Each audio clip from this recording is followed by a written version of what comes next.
يا شباب، وانتوا عاملين مراجعه للاعداديه؟ حبايبي دول لسه صغيرين، اولى وثانيه اعدادي، دول لسه سايبين مرحله الابتدائي وطالعين اعدادي. بس يعني بصوا، احنا مجهزين لكم حاجه كده حلوه، تبتدي بيها جرامر، تبتدي بيها تحل ديالوج، اللي هي المحادثه المخيفه كده، بس ان شاء الله مش هتبقى مخيفه، هتبقى حلوه باذن الله تعالى. هنبتدي النهارده المراجعه بتاعتنا. المراجعه دي هتاسسك لحاجه حلوه قوي لمنهج الاعدادي، جرامر ومحادثه، على اساس ان انت ما تخلص الفيديو يبقى انت تمام التمام وتدخل على منهج الاعدادي. اولى اعدادي تستعد، ثانيه اعدادي تستعد، لان ده الاساس. مع مس يسرا حسن، ما تنساش الفول مارك في جيبك. يلا بينا نشرح ازاي نستخدم السنتنس، ازاي نستخدم الجمله، ازاي نستخدم السؤال، ازاي نحل ديالوج، ودي حاجه مهمه جدا جدا عندنا في الاعداديه. يلا بينا بقى يا حبايبي نعرف يعني ايه جمله بالراحه كده. انا لما ببتدي جمله في انجليزي ببتدي بحاجه اسمها subject، اسمها فاعل. يعني ايه يا مس يسرا الفاعل عندك؟ يعني I, he, she, it, you, we, they. ده اول حاجه بنلاقيها في السنتنس، اللي هي الجمله اللي بيبقى اخرها فول ستوب. ماشي؟ يبقى انا كده بدات جمله. جميل. الجمله بادئه ب I, he, she, it, you, we, they. I يعني انا، هي يعني هو، شي يعني هي، ات يعني هي او هو لغير العاقل، حاجه مفرد غير عاقل زي القطه والكلب والترابيزه والكرسي، ده ات. يو معناها انت او انتي او انتم. وي معناها نحن، يعني انا وانت نبقى وي. they معناها هما، اللي هي بابا وماما والاطفال اللي موجودين، دول اسمهم they. ايا كان الجمع اللي عندنا في الانجليزي بيبقى they. يبقى ايه اول حاجه في بدايه الجمله عندنا؟ I, he, she, it, you, we, they. تعال انا وانتوا بقى نلعب لعبه. ايه رايكم لو انا شلت كلمه يسرا؟ هتبقى he ولا she؟ برافو عليك، هتبقى she. my father، ايوه برافو عليك، هتبقى he. طيب father and mother هتبقوا they. I and احمد هنبقى we. يبقى احنا دلوقتي بدأنا بآي وهي وشي وإت. ممكن أشيل لك الكلمات دي وأبدل مكانهم حاجات. ممكن أبدل بدل هي تبقى علي، وبدل شي تبقى يسرا، زي ما هي بالظبط ونفس الاستخدام. إت هتبقى ذا كات أو ذا دوج، عسل. يو هتبقى أنت أو أنتم. وي هتبقى I and داليا، أنا وداليا نبقى وي. بعد كده they هم، تنفع لأي حاجة جمع. تنفع لكلمة the boys الولاد، أو the girls البنات، أو the dogs الكلاب أو القطط، براحتك، كل ده يمشي. ما تجيش بقى في اللجنة هو يقول لك اعمل لي the dogs فأنت تعملها لي it، ما تمشيش. يبقى إيه بداية الجملة في الإنجليزي؟ أيوة I, he, she, it, you, we, they. عسل العسل. بعد الاي والهي والشي والات ممكن ابدلهم واشيل كلمه شي وتبقى مام، واشيل كلمه هي وتبقى father، واشيل كلمه I and father نبقى we. يبقى انا كده تمام. بعد كده، بعد ما بعرف بدايه الجمله عندنا في الانجليزي، بعدها اهي الاي هقولهم تاني عشان تبقى انت تمام. الاي واليو والوي والذي والهي والشي والإت، خلاص انا عرفت معناهم. بعد كده بلاقي حاجه اسمها في الانجليزي اسمها الفيرب. يعني ايه الفيرب؟ اللي هو الفعل. ياكل، يشرب، ينام، يذاكر، يخرج، خرج، بيخرج، براحتكم حسب بقى. هتلاقيها بقى eat, read, go, study, watch. هتلاقي بقى ايه الافعال بتاعتنا الجميله. بعد ما بتلاقي الفعل ده بيتصرف الفعل حسب الكي وورد، حسب الكلمه تدل على الزمن. يعني انا لو قلت I ate TV every day، ايه رأي الحلوين؟ اختارها هنا watch ولا watches ولا watched؟ ايوه برافو عليك يا اللي قلت، هتبقى watch. فيجي واحد يقول لي ينفع يا ميس اختارها watched؟ اقول لك لا، في every day. يبقى انا عندي حاجه في الانجليزي اسمها كي وورد. يعني ايه يا مس يسرا كي وورد؟ يعني كلمه دل على الزمن من خلالها بعرف شكل الفعل الصح. يبقى بداية الجملة عندنا في الإنجليزي إيه؟ I, you, we, they, he وشي وإت. بعد الكلمات الحلوة القمر اللي زيكم دي بتواجه بحاجه اسمها الفيرب اللي هو الفعل اللي احنا بنفتح لكم عليه اختياري اخر السنه. طب انا لو قلت I watch TV every day عسل. طب انا لو قلت you ate TV yesterday، الله، ينفع يا مس يسرا اختارها واتش؟ قال لي لا، هتبقى watched. يبقى انا طلعت من فيديو التأسيس عارف ان في حاجه اسمها ايوه keyword. يعني ايه keyword؟ كلمه داله على الزمن. من خلال الكلمه دي انا بعرف شكل الفعل الصح. طب وي انجلش، احنا بنذاكر انجليزي now دلوقتي. هنا الكلمه فيها ايه او الجمله فيها كلمه now، هلاقي هنا هقول ايه؟ are. برافو عليكم، are watching. احنا بنتفرج على الانجليزي او بنذاكر او are studying، براحتكم. هتبقى are ايه؟ are studying. يبقى انا دلوقتي عرفت ان انا بذاكر انجليزي دلوقتي، وعرفت كمان ان كلمه now بتجيب في الجمله am is are ing، وعرفت ان كلمه yesterday بتجيب ماضي، وعرفت ان كلمه always و every day بتجيب الفيرب في المصدر. ولو بدأنا به TV every day ايوه هتبقى watches، هتبقى تشاهد. يعني انا يا مس يسرا الجمله في الانجليزي بتتكون من فاعل وفعل ومفعول وتكمله، subject verb object complement. الكومبلمنت ده التكمله ده هو اللي بيعرفني شكل الفعل الصح. يعني انا عرفت ان الكلمه القمر دي بتوديني للشكل ده، والكلمه دي بتوديني للشكل ده، وكلمه ناو بتوديني للكلمه دي. الحلوين بقى بتوع الاعداديه اللي لسه بنقول بسم الله مع بعض، خلي بالك ما يبقاش جايب لك في الجمله yesterday last ago once كان في الماضي، واروح اختار are playing او are watching او are studying او is reading. ده غلط. يبقى انا دلوقتي عرفت الترتيب الصح للجمله، وعرفت حاجه اسمها keyword. يعني ايه يا مس يسرا keyword؟ كلمه دالة على الزمن، لما بسمعها واشوفها بختار شكل فعل صح. تعالوا بينا نروح لشويه كلمات حلوه قوي. اسمها ايه؟ زمن عندنا اسمه present simple اللي هو المضارع البسيط، اللي انا وانتوا هنكتب فيه كلمات زي always every day usually، انا هنحفظ بقى usually often sometimes احيانا never. يبقى always every day usually often sometimes never.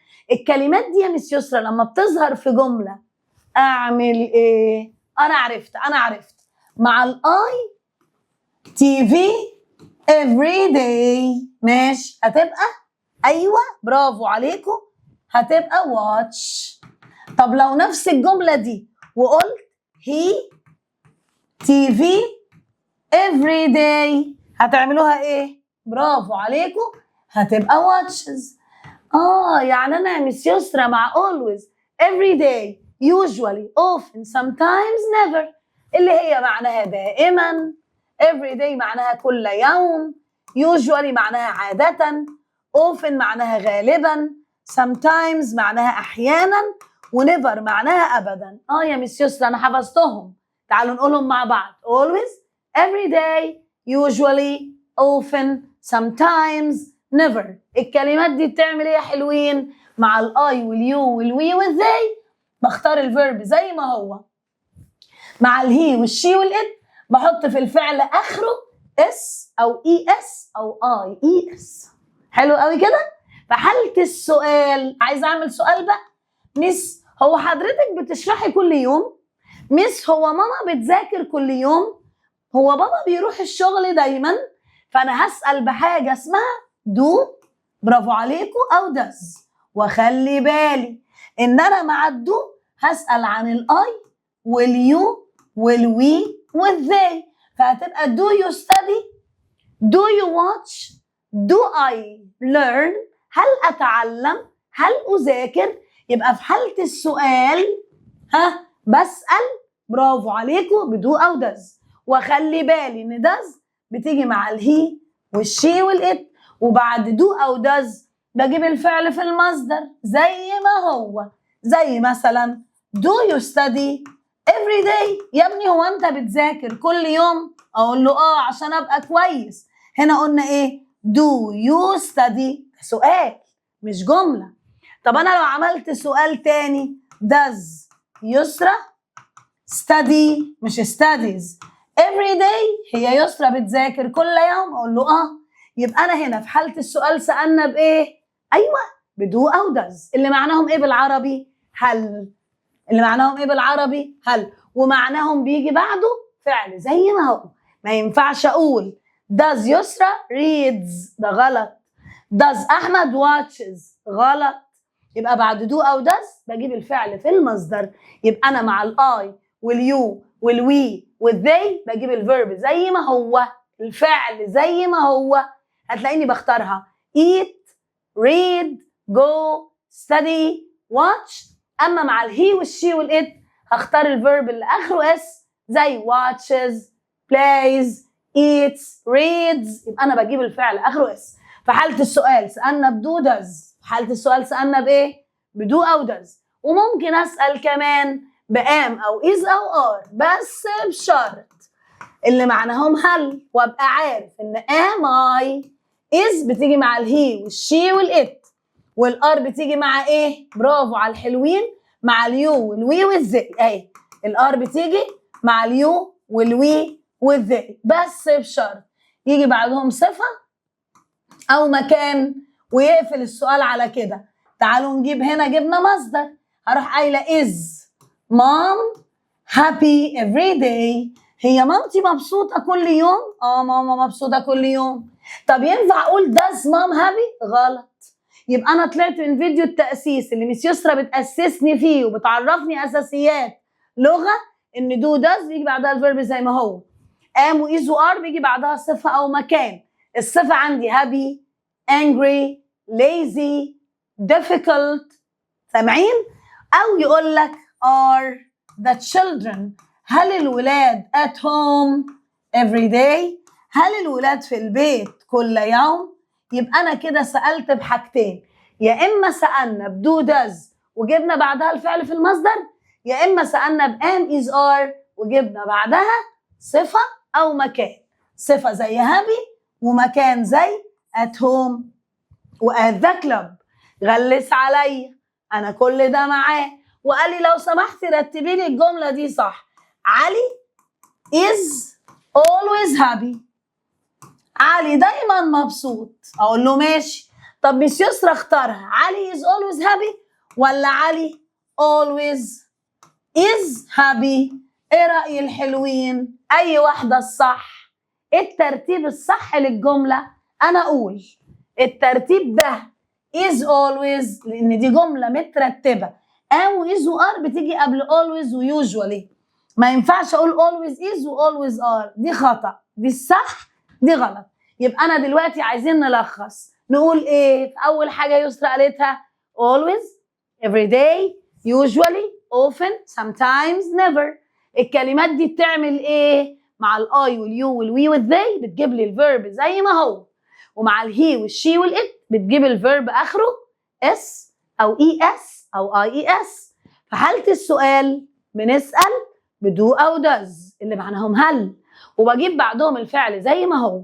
اما مع ام وايز وار بجيب بعدهم صفه او مكان، وده الترتيب الصح للجمله. يلا بينا نحل على اللي انا قلته. هنا بيقول لي I ate to school every day. عايزه الحلوين اللي قاعدين في البيت يقولوا لي انا بعرف احل، وده مهمه الكورس التاسيسي، ان انا ابقى مركز وداخل المدرسه 100. اي استاذ مدرس او مدرسه في الفصل معايا خلاص انا فاهم دنيتي ماشيه ازاي. هو لما قال لي I ate to school وجاب لك هنا every day، ده الانديكيتور، ده الكيورد، ده الكلمه تدل على الزمن. ايه رايكم؟ انا عرفت. ايوه I go. ميس صاحبتي اختارتها I goes. حبيبي ما فيش حاجه اسمها I goes. مين اللي بيختارها goes وريدز؟ مع الهي والشي والات. تعالوا شوفوا الجمله اللي بعدها. My mom a book when she has free time. ودي عادتها ان هي بتقرا وقت ما بيبقى عندها وقت. في اللحظه دي هقول reads. ليه؟ لان مام دي شي، ويسرى قالت لي ان الهي والشي والات مع always و every day لازم الفعل يبقى اخره اس او اي اس او اي اس، اللي هي بنقول عليها الس المفرد مع الهي والشي والات. عشان كده مام خدت ايه؟ reads. They play football when they have a lot of homework. ناس عندها homework. خلاص؟ يبقى هم بيلعبوا كورة ولا ما بيلعبوش كورة؟ يا مس يسرا ما بيلعبوش. في اللحظة دي زي تاخد ايه؟ تاخد don't. طب مس يسرا انا بتلخبط، مين اللي بياخد don't ومين اللي بياخد doesn't؟ اللي هي في النفي. قال لي والله انا عارف ان انا مع الاي واليو والوي والذي هستخدم كلمة don't، مع الهي والشي والإت هستخدم كلمة doesn't. زيها زي السؤال. لأن أنا في السؤال سألت بدو does، وفي النفي بننفي بدونت ودازنت، وبعد دونت ودازنت بجيب الفيرب زي ما هو.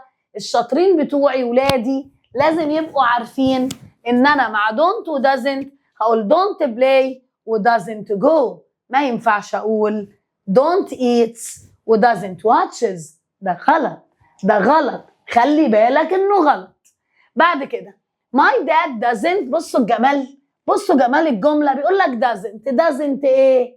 برافو عليكم، تبقى doesn't like. ليه يا مس يسرا؟ ما هو my dad ده هي حبيبي، ما هي doesn't بتاكل الاس، ومتعلمينها من ايام الابتدائي ان الدو والداز بتاكل الاس. خلاص ها بتاكلها، بتمشي بتاكلها. طب ينفع يا مس يسرا اقول my dad doesn't likes؟ اقول لك لا، اقسم بالله خطأ. اهي بصوا، ينفع اقول doesn't like؟ غلط. doesn't liking اقسم بالله غلط. يبقى انا عرفت وطلعت من الفيديو فاهم ان انا بعد دو او does، بعد don't و doesn't بجيب الفيرب زي ما هو. بعد كده are you ready؟ الله على جماله. يعني ايه ready؟ مستعد. ايه رأي الحلوين؟ كلمة مستعد دي صفة ولا فعل؟ انا عرفت دي صفة.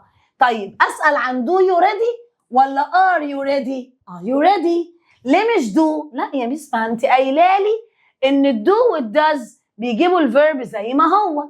ها في حالة السؤال حضرتك قايله لي ان دو وداز بيجيبوا الفعل في المصدر. قلت له ماشي. قال لي يعني انا ما ينفعش اقول does mom happy؟ يبقى انا كده بقول انجليزي غلط. يبقى انا كده ما ينفعش اقول كده. يبقى دو داز بيجي بعدها الفيرب زي ما هو، ودونت ودازنت بيجي برضو بعدها الفيرب زي ما هو. اما ام وايز وار اللي بتيجي في السؤال ومعناها هل بيجي بعدها صفة أو مكان. طب your grandparents جدك وجدتك live جاب لك هنا يعيش، هنا جدك وجدتك أسأل عنهم بإيه؟ is ما تمشيش وdoes ما تمشيش. فضل عندي do your grandparents ولا are your grandparents؟ أنا رأيي do. طب ليه أنا عرفتها إنها do؟ عشان بعدها الفعل هنا في المصدر اللي هو live. بعد كده I go to the park every weekend. أنا بروح ولا ما بروحش البارك، وجاب لك هنا اي، مفيش حاجه اسمها اي دوينج، فانا عرفت ان اي دوينج غلط.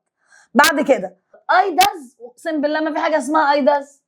طب اي دازنت، اقسم بالله ما في حاجه عندنا في الانجليزي اسمها اي دازنت، ده غلط. فطلعت ايه؟ اي دونت جو، زي ما انا عملت لحضرتك هنا. انت عينيك هنا وبتحل هنا قدامك على طول، وتعلم معايا في كل الفيديوهات كده. يسرا هتكتب لي اللي انا عايزه افهمه وقدامي الجمله الحل ده مع ده علشان تفهم وتركز. بعد كده ايه your sister play the piano؟ هنا your sister وفي play في فعل اهو. يبقى انا هسأل بايه؟ do your sister ولا does your sister؟ انا هسأل بداز. طب تنفع don't؟ قال لي don't غلط ودو غلط عشان your sister دي she، وشي ما بتاخدش لا do ولا don't. طب isn't your sister؟ اقول لك ماشي، هاخد is لو في صفه او مكان. يبقى انا لو طلعت من الفيديو ده فاهم ان دو does بيجي بعدهم الفعل في المصدر، don't و doesn't بتيجي مصدر، am is are بتجيب صفه او مكان، يبقى انا عسل. the babies الاطفال watch TV. ايه رايكم الاطفال؟ ايوه don't watch. هنا الاطفال كانت they، زي اتنفت بدونت وجي بعدها الفعل في المصدر. ايه you like chocolate؟ هنا you like انا اقول، يبقى do you like هل بتحب الشوكولاته؟ ينفع does you؟ غلط. doesn't you؟ غلط. don't you like انا عايزه سؤال، يبقى do you like هل بتحب؟ يبقى انا عرفت ان بعد do does بجيب الفيرب زي ما هو. يلا لخصوا لي اللي انتوا فهمتوه.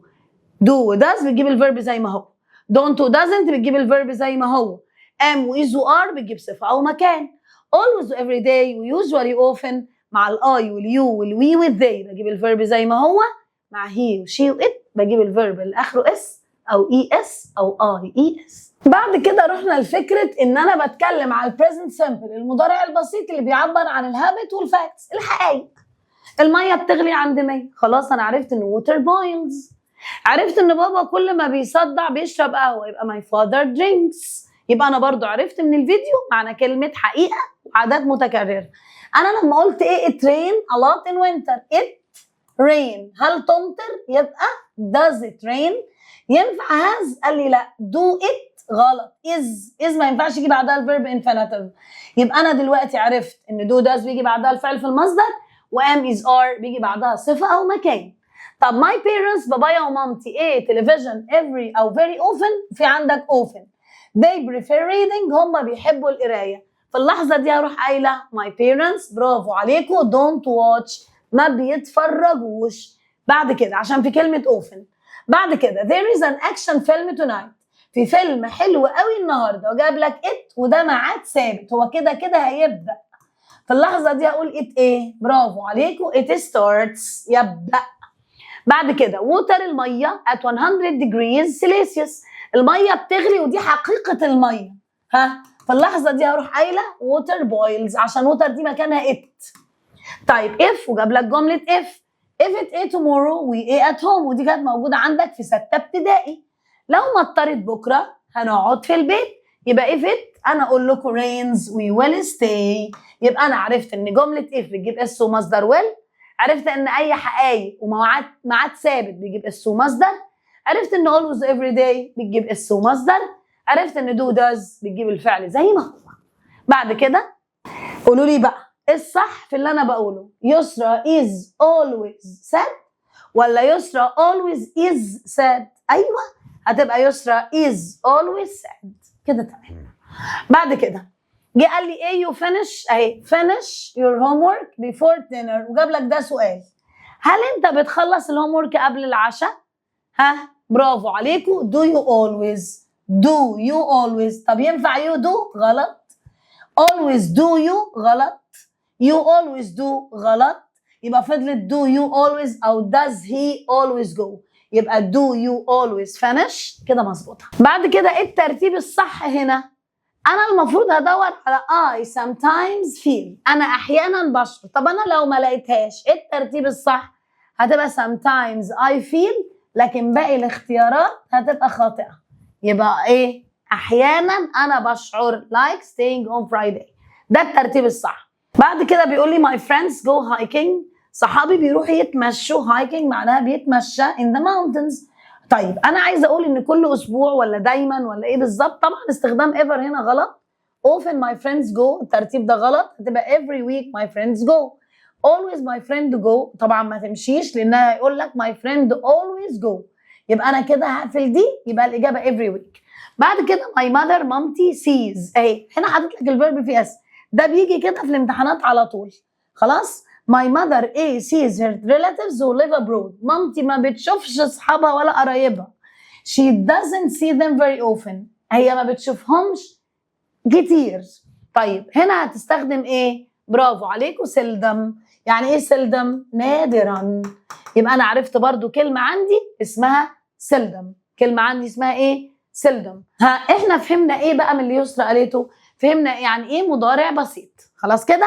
طيب تعالوا بقى ننقل انا وانتوا كده يعني ايه بقى ماضي بسيط. امتى استخدم الماضي البسيط؟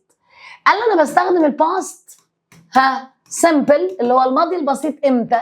لما الاقي كلمات اسمها yesterday last ago once in the past في الماضي in 1998 سنة 1998 يبقى امبارح الأسبوع اللي فات منذ الأسبوع اللي فات ذات مرة in the past في الماضي in 1998. طب أنا يا مس يسرا لقيت في الكلمات دي كده بعمل إيه؟ بحول الفعل بتاعي مثلا من study يذاكر لstudied. يبقى أنا حولت الفعل لإيه؟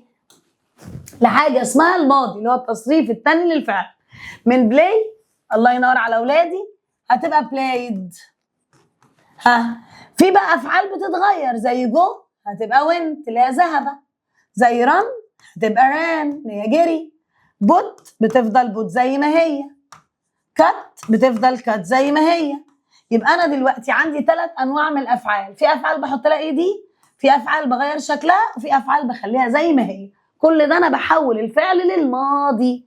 طب تعالوا انا وانتوا كده، انا اقول verb وانت تكتب لي play played، study studied، watch watched، go went، travel traveled، wash washed، watch watched، ask asked، run ran، eat ate، swim swam. يبقى انا كده حولت الفعل فين؟ للماضي، من ياكل لاكل، من يشرب لشرب، من يذهب لذهب. يبقى انا كده حولت الفعل للماضي. فعلك ماضي مع كلمات زي yesterday last ago. طب انا لو جبت لك في الجمله always و everyday و usually و often، لا دول بتاعوا الاس والمصدر والدو والدز. هنا بحول الفعل للماضي، زي مثلا جينا في الجمله وقلنا ان جودي ايه تي في yesterday، جودي اتفرجت على التلفزيون امبارح، واجي انا جوه اللجنه اقول لك واتش ولا واتشز ولا واتشد، برافو عليكم هتختاروا واتش. ليه اخترتوها ماضي؟ عشان في الجمله في yesterday. طب انا لو نفس الجمله دي حطيت لك always او everyday او usually، دي هتبقى watches. فحسب الكلمه اللي موجوده هنا انت بتشتغل على الشكل ده. ده مؤقتا، ده تاسيس، انا لسه ما قلتش حاجه، انا لسه بقول لك ان كلمات زي always و everyday بتجيب اس ومصدر، كلمات زي yesterday و last ago بتجيب ماضي. ده اللي انا كيسرى قلته. في حاله السؤال هنسال بديد، وخلي بالي في حاله السؤال هنسال بكلمه ايه؟ ديد. جميل. ديد معناها هل، واجيب بعدها برضو الفعل في المصدر. did he study yesterday؟ did they go yesterday؟ لكن مع always و everyday بختار do او does. ممكن اسال was اللي هي معناها هل، ممكن اسال بوير اللي معناها هل.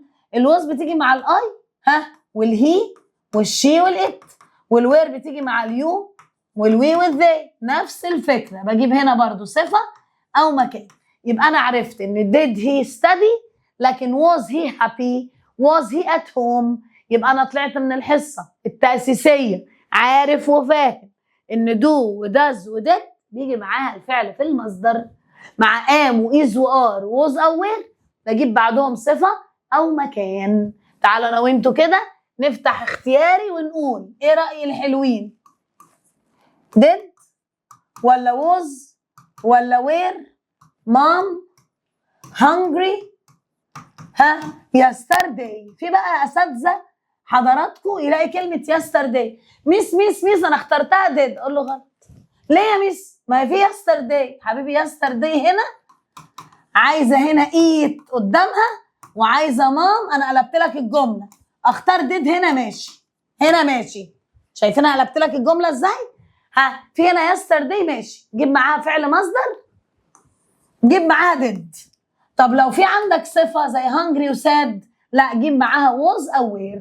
يبقى ايه الفرق بين did was او were؟ قولوا لي الفرق بين did was او were. قال لي والله did بتجيب الفعل في المصدر، امال was او were بتجيب ايه؟ بتجيب صفه او مكان. بتجيب ايه معايا؟ صفه، ادي did وادي was او were. قولوا لي ايه الفرق؟ يلا الفرق بين did was او were. do وداز ودid بتجيب الفيرب زي ما هو، بعد was او were وام وايز وار سواء انا مضارع او ماضي بجيب الفعل في المصدر. قال لي لا، بجيب صفه او مكان. يلا بينا نحل. بيقول لي ماي براذر ايه فوتبول يسترداي. يلا لوحدكم قولوا لي. ايوه بلايد. يجي بقى بني ادم في اللجنه يختارها بلايز، اقول له غلط. ليه يا ميس؟ اقول له حبيبي يسترداي. يقول لي مش فاهم. هقول لك لا تعالى افهمك، كلماتك اهي وشكل الجمله قدامك اهي. يا حبيب قلب ماما، لو لقيت في الجمله yesterday last ago once in the past in 1998 الكلمات دي بتجيب لي الجمله في الماضي، اقول له ماشي. في حاله السؤال سالنا بديد او was او were، قلت له ماشي. امال يا مس يسرا لو لقينا always و everyday و usually و often؟ always everyday usually often و sometimes و never. قال لي بختار الفعل في اس ومصدر وبسال بدو او دس. بسال عندي بايه؟ بدو او دس بس اهي. ده اللي انا عماله اتكلم عليه، تلخيص للي يسرى قالت لي. خلاص انا طلعت من الفيديو فاهم ان الكلمات دي بتحول ماضي. في حاله السؤال بجيب did، وبعد did بجيب مصدر او بجيب was او will للصفه او المكان. عرفت ان always و every day و usually و often و sometimes و never و rarely و scarcely و seldom لقيناها في الاختيارات. بتجيبي مع he و she ويت الفيرب في اس، ومع I you و they الفعل في المصدر. وفي حاله السؤال بسال بدو does. في حاله السؤال بسال بايه؟ do does او am و is و are. هعملها لكم كده اهي was او were، واجيب بعدهم صفه او مكان. اما am و is و are برضه بجيب بعدهم صفه او مكان بس. ما يبقاش الجمله فيها yesterday و last و ago واروح اسال بدو does. ما يبقاش الجمله فيها always و every day واسال بدid. يبقى كل حاجه ليها شكلها. بعد كده تعالوا هنا بيقول لي my brother and told to play. طب my mother ate to the market last week. امي ذهبت للماركت يبقى went. ينفع جوز؟ اقول له لا. طب our family عيلتنا watch the film last night. الله ينور. didn't watch عشان في فعل مصدر هنا. ينفع اقول my family weren't؟ اقول لك weren't happy weren't sad weren't at home. يبقى انا عارفه ان weren't بيجي بعدها happy و sad او يجي بعدها مكان زي at home او at the club. هنا قلنا we ate at the museum last summer. خلي بالك ان at the museum ده مكان ومفيش فعل هنا. احنا ما كناش في المتحف يبقى we weren't at the museum. we weren't at the museum. واحد يقول لي ليه didn't؟ اقول لك فين didn't go didn't read didn't study. يبقى انا عرفت ان بعد did بجيب الفيرب زي ما هو، بعد who does بجيب الفيرب زي ما هو، بعد was او were وام وis وار بجيب صفه او مكان. يلا بينا. بعد كده بيقول لي تسنيم ايه the marathon last month. الاسبوع اللي فات او الشهر اللي فات. ايه رايكم؟ هنا مديني ماضي يبقى completed كملت عشان ماضي. عبد الله ايه the race last year. عبد الله فاز بالسباق. يعني ايه فاز؟ won. طيب حبيبه opened the door. اي opened a and down يبقى انا ادور على الماضي. فين الماضي اللي مع opened؟ walked and sat. يبقى هي فتحت الباب مشيت وقعدت. يبقى انا كده كل افعال الجمله ماضي. بعد كده they ate at university for 4 years. هم اشتغلوا خلاص درسوا خلاص ودلوقتي هم شغالين في الشركه. وحط لك هنا الفول ستوب. يبقى في اللحظه دي اروح قايله ايه؟ برافو عليكم they studied. ده معناه ان الفعل تم وخلص. يبقى الماضي البسيط بيتكلم عن فعل تم وخلص. طيب when we were kids عندما كنا صغار. were الجمله هنا ماضي. were يبقى went على طول. بصوا يبقى ده كده مع بعض ذهبنا. طيب when ايمن ايه young دي صفه. لما ايمن كان صغير he rode كان بيركب العجل ورود دي ماضي. بقى عندي هنا صفه وماضي. يبقى when ايمن was young لما ايمن كان صغير. طيب people ايه horses الناس كانت بتركب حصنه for transportation النقل before cars. انا اقول ايه؟ استخدمت. يبقى used. يعني ايه used؟ تم استخدام. طيب اشرف grabbed his coat. اشرف مسك البلطو. left the house كده بقت ماضي وماضي. and ايه؟ برافو عليكم drove وساق العربيه للشغل. طيب ايه اللي وداني للماضي؟ يا ميس ما في كلمتين ماضي في فعلين ماضي. كلنا خرجنا وذاكرنا. تاني كلنا خرجنا وذاكرنا بقت ايه؟ studied and went out. يبقى كل افعال ماضي. they ate in that company from 2012 ل 2018. هو هنا اشتغلوا من 2012 ل 2018 اشتغلوا. يبقى برافو عليكم work اشتغل. ما ينفعش they work. لو they work يبقى حقيقتهم ان هم بيشتغلوا. طب my grandmother جدتي ايه us stories every night when we were عندما كنا صغار. يعني ايه were؟ كانوا. يعني ايه were؟ كان. فالجمله ماضي لوحدك هتقول لي برافو عليكم told اخبرتنا. يبقى انا كده عرفت يعني ايه ماضي ويعني ايه مضارع. بعد كده يا حبايبي عرفنا يعني ايه مضارع ويعني ايه ماضي. يجي يقول لي طب انا يا مس يسرا لو لقيت حاجه اسمها present continuous اللي هو المضارع المستمر اللي فيه كلمات زي now listen look at the moment at present today. كلمه اسمها arrange يرتب وكلمه اسمها arrangement ترتيب. اقول له ماشي ميس انا لقيت الكلمات دي في الجمله. اقول له تختار ايه؟ شكل الفيرب الصح ايه؟ ينفع اختارها studied؟ يقول لي لا مفيش yesterday. اقول له ينفع اختارها read و reads؟ يقول لي ما ينفعش مفيش always و every day. يختارها ايه؟ برافو عليكم. لو ظهرت الكلمات دي في الجملة على طول هختار معاها am is are ing، يعني هختارها I am watching TV now, they are playing football now، أو mom is cooking now. يبقى أنا لو لقيت في الجملة بتاعتي كلمات زي now, listen, look, at the moment, at present, today, arrange و arrangement، هاخد معايا am is are ing، am is are ing، am is are ing. أما لو لقينا في الجملة yesterday و last و ago هبقى ماضي. لقينا في الجملة always و every day و usually و often هختار اس ومصدر. بعد كده ده مؤقتا في حالة السؤال هنسأل برضو بام وإز وآر اللي معناها هل، والنفي بام not isn't aren't. am is are واجيب بعدها ing. تعالوا بقى نجرب كده. am I reading؟ is he watching؟ are they playing؟ يبقى أنا طلعت من السيشن دي، من الحصة دي ومن الكورس ده فاهم إن am وإز وآر بيجي بعدها ing. برافو عليكم. تعالوا انا وانتم نجرب كده نحل على اللي يسرا قالته. ايه رايكم؟ بيقول لي ايه؟ فرح ايه playing with her cat، هنا جاب لك playing. ايه راي الحلوين؟ اقول فرح ار ولا فرح از؟ فرح از. طب انا هنا عملتها از playing. يا مس يسرا، ما انا اختار الفيرب في ام از ار ing. امتى اختار ام از ار ing؟ قولوا لي لو لقينا ايه بسرعه. now هي دلوقتي listen look at the moment at present today اليوم، كلمة اسمها arrange يرتب، وكلمة اسمها arrangement ترتيب. خلاص أول ما بلاقي الكلمات دي بختار am is are ing. هنا بيقول لي many of the children، معظم الولاد. برافو عليكم are not عشان الولاد دي جمع. طيب بعد كده بيقول لي ايه؟ بيقول لي ايه on the project these days؟ اهي هل هو بيشتغل في المشروع الايام دي؟ قلت له yes that's right. يبقى هل يعمل؟ يبقى is he working؟ هل يعمل؟ يبقى انا دلوقتي فهمت ان am is are بتجيب ing. بعد كده what are you doing؟ هنا في doing يبقى what؟ برافو عليكم are you doing؟ ماذا تفعل؟ this summer الصيف ده they ate a new flat، وقال لك they already decorated اللي هم arrange هم رتبوا. يبقى معنى الجملة دي ان هم رتبوا ده. في اللحظة دي اروح قايلة برافو عليكم are moving. يبقى امتى الحلوين بيختاروا am is are ing؟ قولوا ها. لو معايا في الجملة now listen look at the moment ماشي. لو معايا في الجملة كلمة arrange يرتب وarrangement ترتيب، او انا فهمت ان الفعل ده مستمر قدام عينيا. طب هنا بيقول لي I، برافو عليكم I writing an email، قال لك I'm watching the match، انا مش بكتب الايميل انا بتفرج على المباراة، يبقى I am not. طيب وردة ايه feeling well today؟ وردة مش حاسة كويس النهاردة.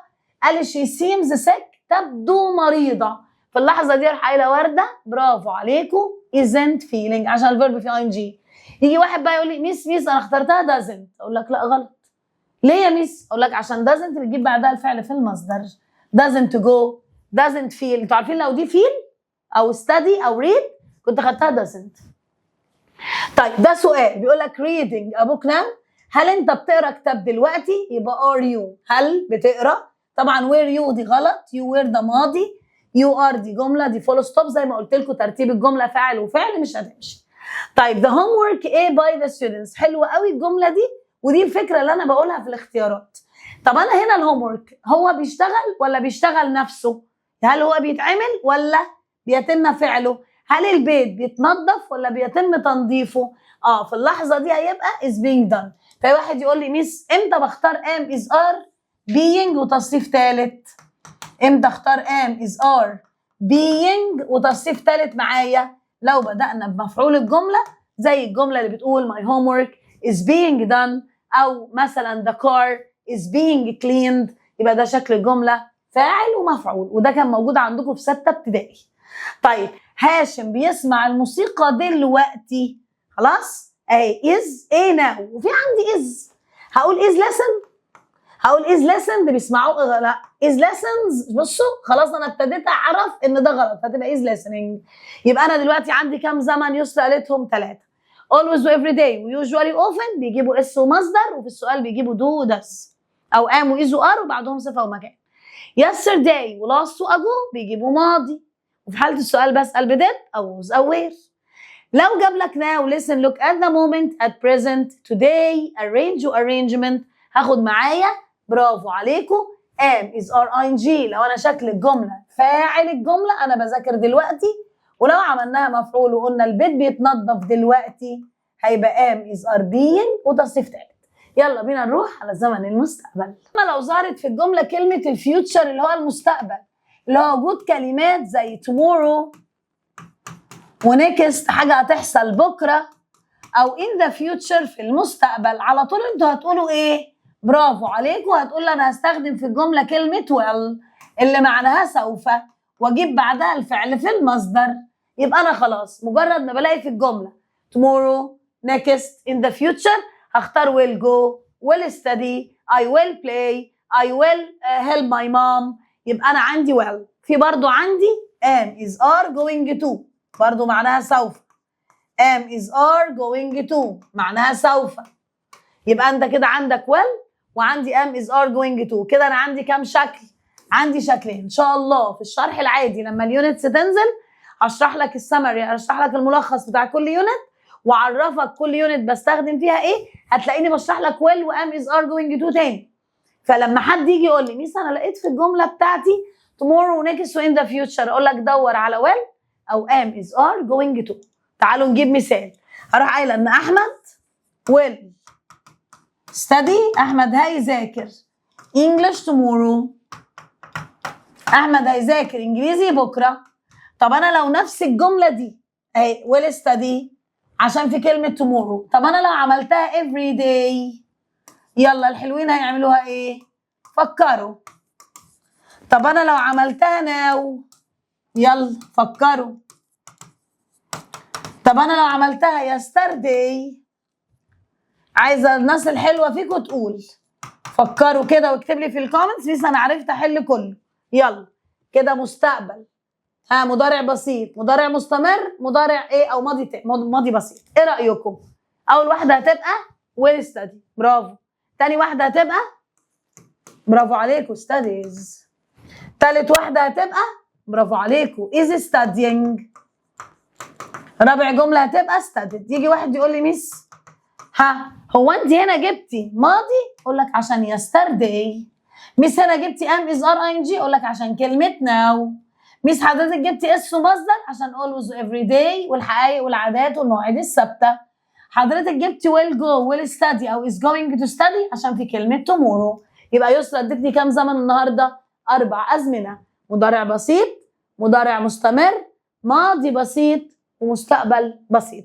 تعالوا يلا بينا نحل شويه على زمن المضارع والماضي والمستقبل. نروح للشكل الصح بتاعنا. اول جمله بتقول لي ايه؟ they ate to the party tonight. هم مش هيروحوا الحفله النهارده. خلاص؟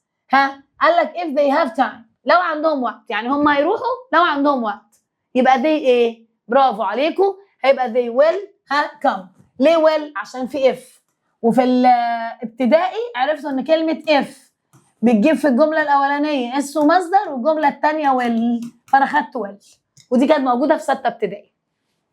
I think انا بعتقد ان she a new car يبقى will buy عشان think من الافعال اللي بتاخد will. طيب we a go to the beach tomorrow احنا رايحين الشط بكره.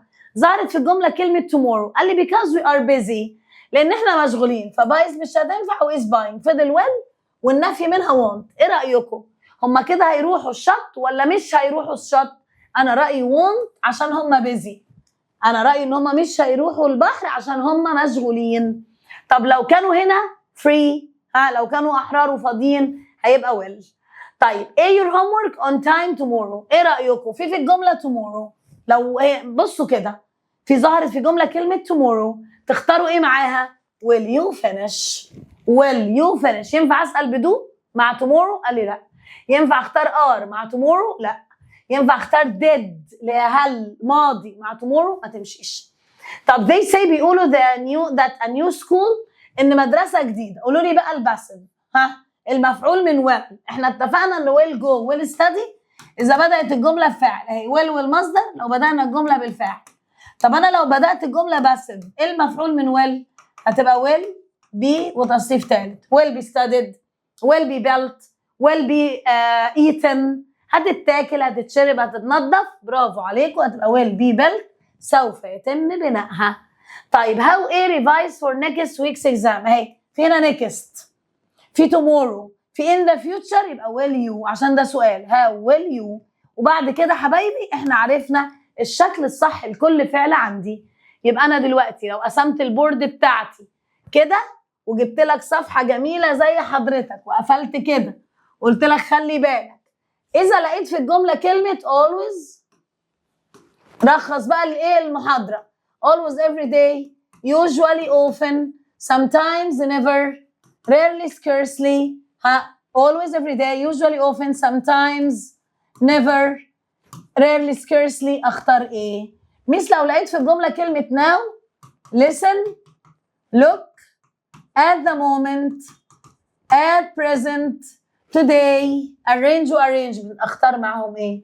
مثل انا لقيت في الجمله كلمه yesterday، last، ago، once، in the past. اختار ايه؟ مثل انا لقيت في الجمله كلمه tomorrow وnext وin the future. اختار ايه؟ عايزه الناس الحلوه. عندك 4 حاجات على السبوره خلاص، وانا هغير لك اللون. اول واحد شاطر فيكم قال ايه؟ برافو عليكم.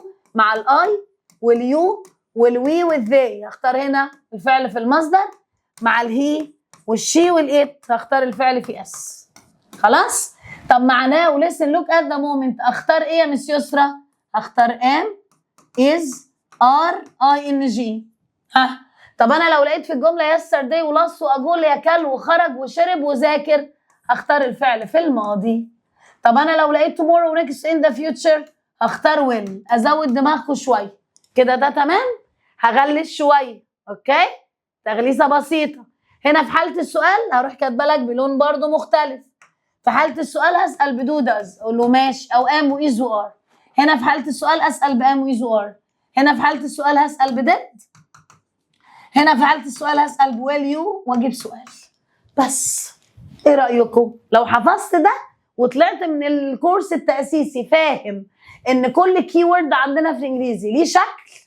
عمرك ما هتتلخبط. ما يبقاش عندي في الجمله always و every day واروح اختار is reading. ما ينفعش ابقى عندي yesterday ولص واجو واروح اختار will. يبقى انا كده فهمت يعني ايه مضارع بسيط، يعني ايه مضارع مستمر، يعني ايه ماضي بسيط، يعني ايه مستقبل بسيط. يلا بينا نحل بقى ونفهم ازاي نعرف الديالوج بتتحل ازاي. دي بقى سؤال الديالوج اللي هو المحادثه. تمام، خلاص انا اديت لك بدايه الازمنه بتاعه المضارع والماضي والمستقبل كده كبدايه، وحلينا شويه اسئله عليهم حلوه قوي. طب انا دلوقتي عايزه اقول يعني ايه ديالوج. قال لي الديالوج ده حوار محادثه بين اتنين. اوكي، انا بتكلم حضرتك بترد. انا سالتك سؤال حضرتك رديت وقلت انا عايش في القاهره. ايه السؤال اللي يسرا سالته؟ حبيبي انت عايش فين؟ فاروح قايله where do you live. where do you live. يبقى انا لازم ابقى مركب سؤال باجابه مظبوط. يبقى ايه شطارتنا في الديالوج وحلنا ازاي؟ اول حاجه اقرا الديالوج من اولها لاخرها. ده اول حاجه. اتخيل الاجابات اللي موجوده هنا، اعرف السؤال ده اجابته كذا والاجابه دي سؤالها كذا. لازم ما يبقاش هو بيقول لي my favorite color is red، والله لوني المفضل الاحمر، وانا فوق قلت له do you like محمد صلاح ولا لا. يعني بالعقل كده مش هتمشي. يبقى انا دلوقتي عايزه اعمل سؤال باجابه مظبوط. تعالوا نجرب ونحل ديالوج مع بعض. انا بقول ان طارق is asking علي about recycling، هو بيساله عن اعاده التدوير. ماشي، طارق بيقول له what do you do with your waste، تعمل ايه بالزباله بتاعتك؟ فرد علي قال له I ate it. انا معرفش هو بيعمل فيها ايه. قال له ايه do you recycle it، طب ليه بتعيد تدويرها؟ يبقى هو اكيد هنا هيقول recycle. قال لي because recycling helps the environment، لانه بيساعد البيئه ونظافه البيئه. قال له does your school encourage this، هل مدرستك بتشجعك على ده؟ قال له yes it. قال لك ايه we start recycling project، قال له that's a great idea. يبقى هو اقترح عليه هنا ان هم يبداوا مشروع لاعاده تدوير النفايات. حته ديالوج عسل. انا دلوقتي فهمت ان في اتنين بيتكلموا، انا ما حلتش لسه. عرفت ان هم بيتكلموا عن الريسايكلينج لاعاده التدوير، عرفت ان في واحد بيحافظ على البيئه، عرفت ان في واحد بيقترح، ابتدي بقى امسك ايه السؤال سؤال. هنا بيقول لي what do you do with your waste، تعمل ايه في الزباله بتاعتك، في الفضلات بتاعتك. هروح كاتبه اي، برافو عليكم، ريسايكل. يبقى اول واحده هتبقى ريسايكل. يعني ايه يا مس يسرا ريسايكل؟ يعيد تدوير. طيب قال لك do you recycle it؟ قال لي because. هنا هيقول لك because، يبقى انا سائل هنا بايه؟ why، لماذا. ما تجيش بقى انت هتستخبى في اللجنه وتقول لي وين، متى، وهو، ووير. حبيبي هو بيقول لك because، هو بيقول لك لان، يبقى انا هنا قلت لماذا. طيب does your school encourage this؟ اي هو هنا سأل ب does your school، هل مدرستك بتشجع ده؟ هتقول yes it ايه do، ولا yes it did، ولا yes it does. الاجابه هتبقى does، ايوه بتشجعني. فيجي واحد يقول لي ميس ليه اخترتيها does؟ حبيبي السؤال ب does. ليه جاوبتيها كان؟ اقول لك السؤال بكان. ليه قلت لي have؟ اقول لك السؤال بهاف. يبقى حسب السؤال ده حضرتك بتجاوب الاجابه دي. طيب قال لك ايه we start a project، وده سؤال، انا ما ينفعش اقول let's، لان لو let's هحط فول ستوب. انا عرفت ان ده اقتراح، سؤال في اقتراح، يبقى what about we start ولا ايه could we start. يلا بينا. could we start a recycling project. could we start a recycling project. مش عاجباك could، اكتب how about we start، بس مش هتنفع how about، لان how about هتبقى starting. في حاجات بقى هقول لك لا ده جرامر غلط، يبقى هنا هقول لك could we start او can we start، يبقى الاثنين يمشوا. سارة is going to the museum، سارة رايحة المتحف. خلاص اتفقنا هنحل الديالوج ازاي؟ هنقرا الاول ونتوقع الاجابات واعمل سؤال باجابه واكمل. where are you going؟ انا عارف فوق ان انا رايحه المتحف، يعني من راس السؤال انا عرفت ان انا رايحه المتحف. قال لي ايه I am going to ده، ما تستعبطش بقى وتقول لي I'm going to كايرو.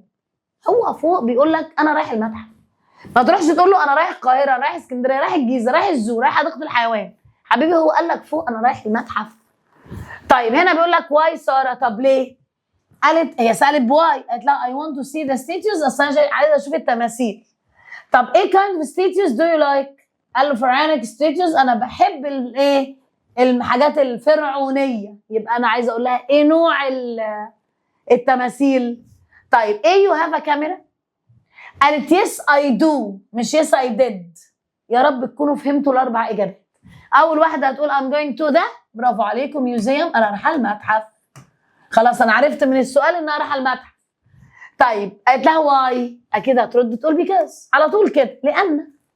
طيب ايه kind of statues؟ قالت لها فرعونيك، يبقى what، ما نوع، what kind. طب ايه you have a camera؟ قالت yes I do، هو هنا مجاوب بدو، يبقى انا هسال بدو اللي معناها هل، وجي بعدها الفعل في المصدر زي ما علمتكم. يبقى انا دلوقتي طلعت من المحاضره ساعه ساعتين زي ما يطلع الفيديو معاك. والله يا مس يسرا انا فهمت حل دايلوج، هقرا الدايلوج من اولها لاخرها، هتوقع الاسئله بالاجابات حسب ما هو سائل انا برد، حسب ما انا برد هو بيسال، يبقى الحوار رايح جاي. وبعد كده افهم الدايلوج واكتب. هنزل لكم PDF عليه اسئله جرامر وعليه اسئله دايلوجز حلوه ان شاء الله على الفيديو تحلوها، وربنا معاكم، ربنا يوفقكم. ده بدايه الكورس التاسيسي اللي مس يسرا بدات بيه النهارده، وان شاء الله هنكمل طول الترم مع كل يونت تنزل لك ملخص ليها واسئله وحل مع مس يسرا حسن. اضمن الفول مارك.